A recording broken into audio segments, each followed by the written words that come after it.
Hi, I'm Michael Coleman from the SoundWorks collection. Today on the podcast, we're joined by composer Danny Elfman, the legendary composer behind some of the most iconic film scores of our time, from Batman, Edward Scissorhands, Nightmare Before Christmas, and Spider-Man. It's such a pleasure, Danny, to talk with you today about this short little film, which you've titled A Danny Elfman Christmas Story. It was really just for fun. It's kind of a family project. I'm narrating it, of course, and so there's live photography of me narrating, shot by my wife and my son. This is a Danny Elfman Christmas Story. Are you ready?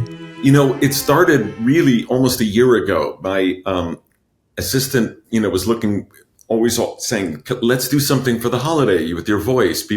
Your fans like to hear you talking. And I'm going, I have to read something. And I was thinking, what could I read? And so she sent me Edward Gorey's The Doubtful Guest, because she knows that I'm a huge Edward Gorey fan. And as I was reading it, I was saying, oh my God, this is totally fun to read. But without the illustrations, it just doesn't feel right. And then I thought about, oh my God, how to approach the Edward Gorey estate and get permission. And I just said, 'Twas the night before Christmas, and in my usual way I was creeping around in a sullen display of my own special version of holiday cheer, which some find off-putting and others find queer. And so I said, okay, this is another way to go. And so I went and recorded it and thought, it's fun, but I need some visuals for it if I'm going to put it out. I can't just put 4.5 minutes of me talking.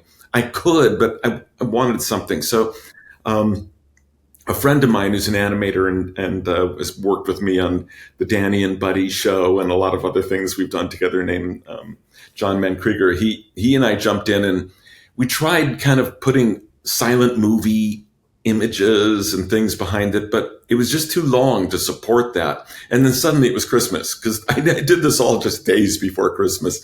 And, we had like 48 hours to try to put something together. It was crazy. And then finally it was like, all right, that ship has sailed, next year. And so now this time, come summertime, I thought, oh yeah, I should find somebody to do something for that. And I talked with some animators, and I just worked with the Dark Universe, Epic Universe. And Peter Carsillo was the creative director for Dark Universe. And I'd sent it to him just for fun, along with some family and friends, this story. And he was like, Danny, please let me animate this. And I said, really? I said, I didn't know you animated. He goes, I haven't, but I want to start. I want to learn just for fun. And I would love to do it with you. And he, it's not like he's just some kid who's always wanted to be an animator. He, he's an artist. So he sent me some images and I was like, oh, wow, yeah. These are actually, this could be really fun. It's really good. And so we just kind of started doing this together. And then in the last month, as he was finishing it, then it was like, oh my God, it's more complicated than we thought. We need different versions. And if it's going to YouTube, it's got to be 16:9. And at the time we thought on Instagram, it can't be longer than 3 minutes. So we then did a version where we split it into part 1 and part 2, and it started getting all crazy. And the same John, who had helped me originally, jumped in, and he's editing and putting together all these different versions. So here we are now going, okay, it's ready. It's got like the narrow version, it's got the wide version. Pete jumped back in and he figured out, quickly animated more frame to make it work in 16:9. But the motivation is just the same as it was a year ago. It's just fun. It's just some silly fun. And in the end, it was my hope that wherever Edward Gorey is in the universe, that he might, look down and see this and go, okay, not bad. That's fantastic. When you were thinking about just the tone of the narrator voice, it leans into some previous characters, some styles that you've obviously used in the past for Nightmare Before Christmas, whatnot. What in your mind did you like about this approach for what you did? This really isn't Jack's voice at all. This is when I think of narrating something like this, I'm more inspired by, I think of the voice of Vincent Price or Boris Karloff or one of those guys, because I remember growing up hearing them, narrating stories, and they had such wonderful voices as a narrator, both of them. And so I tried to approach it more from that style, using part of my voice that felt like how they might approach it. Yes, I do all those things, but just not today. For this Christmas, a different idea I got. And you could be of help, though like it or not, I intend to surprise all the children, that's true, with the opposite of what you expect me to do. It seems that you like the visual aspect of what goes with your music. For you, I was even thinking of like with your Coachella performance of how important the visuals were to storytelling. Like, yes. What is it about the visuals for you that helps support the music, or vice versa? Well, first you have to realize my background is I never intended to get into music. If you'd asked a 16-year-old Danny Elfman or 17 or even 18-year-old what he wanted to do, I would have said, I'd like to get involved in film. So I imagine myself becoming a cinematographer, an editor, a writer, maybe someday working towards being a director. The only two parts of filmmaking that were off of my list was acting and music. Acting because I knew I was a shitty actor, and there wasn't a question there. And music because I was already under the concept that you had to start as a kid to have a career in music, and I never played an instrument, and I had no music lessons, so that wasn't on the table. But I was a big fan of film music, but never occurred to me to do it. But film was always a big part of my life. And then my early years of performing, it was theater, it was visual. So the visual side of my brain has always been very active. And I think so it was natural for me to then, when I did become a film composer, I really was thinking visually. Again, it's like it's all about visuals. So as you're saying absolutely correctly, my manager had been trying to get me out to Coachella for almost 15 years. And I was going, no. And finally, they got me out there. And the thing that tipped me over the side was, since the last time I'd been at an outdoor festival, which was, Tommy Dorsey Band in 1944, I was just back from my first tour of duty in the Philippines and World War II, because obviously that's my time. They didn't have those big screens. I mean, no, but seriously, the last time I was at an outdoor festival, they didn't have like the great high definition screens. And I looked at that and I thought, wow, this would be fun to do a show here and put on some insane visuals. And that's what actually motivated me to get back into that side of things. So it's always kind of there. So when I did the Christmas Story, I knew that to put it out, I needed some visuals. We're not in the days of radio. It would have been fine as it was. You need something to carry it along. So something about personal projects to me is always about scope and scale and expectation. I think when we take on these projects, especially ones we go down the rabbit hole and we spend, it kind of grows and grows, and then it feels like work. It feels like work. I think the runtime was one thing that you were conscious of, but can you describe your process when it comes to personal projects versus projects that you're doing, for your clients and your collaborators? Yeah, I mean, really, it's more personal projects than ever, but it's a different mindset. The thing that got me the thing that got me into writing concert music was that after doing, almost 100 film scores, it's like I was just dying to write now orchestral music that wasn't tied to a film, where I could let my imagination really run amok. Because the frustrating thing, as much as I love writing for film, is that you might get a piece of music that you just love, but the scene is 3 minutes and 10 seconds long. And when it's over, it's over. And you may or may not ever get to visit that piece again. And so after having that happen about 50 times, I finally decided I'm going to start writing for a medium that just allows me to write as long as I want, because the joy I get in writing film music, orchestral film music in particular, is that I'll get this momentum going with a piece and I don't know where it's going to go next.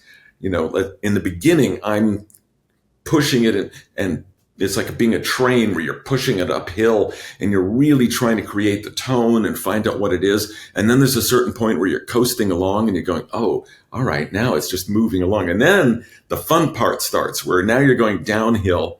And rather than leading it, I almost feel like I'm following where the piece of music wants to go. And that's the joy. So writing without film, I get to take that kind of sense of like when it's off and running, I could just keep going as long as I want. And then after Coachella, I started going, I just want to write more songs again. And part of it is as I'm writing a song, I can already picture a video and you know, that's always a thing. Right now I have a new record that'll come out next year and we're talking about doing a whole video movie. So that's an exciting possibility as well. So all these things are really fun and cool and different things. And ultimately for me, that's what matters. I have to keep feeling like I'm moving directions or I go a little bit crazy. I was fascinated just, you know, looking back at even this past weekend, you celebrated your 10th performance at the Hollywood Bowl doing Nightmare. What is it about combining both worlds? Because it's taking all the wonderful things that the music with the visuals and the live performance. I mean, does it get any better for you? I mean, that's really challenging, Nightmare in particular, because when we started it 10 years ago, the feeling was that what we were talking about was impossible. Nobody had ever done that. Usually when you're performing an orchestra to a musical, they use the live vocals from, not the live vocals, the recorded vocals. So if you're doing The Sound of Music or The Wizard of Oz, whatever, you're using those vocals. And the orchestra is synchronizing to the film, but the vocals are coming off the screen.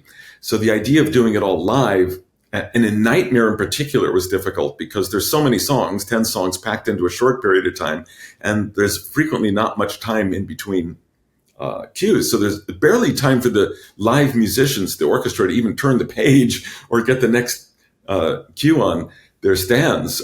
It seemed kind of impossible, but we tried it, and John Mauchari is really brilliant at that stuff. So he really helped figure out a way to pull it all together. And now that I've done it 15 times in LA, it's just fun. But it's very challenging because it's not like I'm just sitting there and going out there and singing. I'm looking at a monitor, and on that monitor's clicks and beats, and I know that my entrance is bar 70, beat 4, you know, it's like, and it can't be one bar late or one bar early. It's got to be right on there. So having to pay attention to all these synchronization points adds a lot of pressure to it. It's like, I can't miss my entrance, you know, it's like razor thin margin of error, but that just kind of makes it more fun.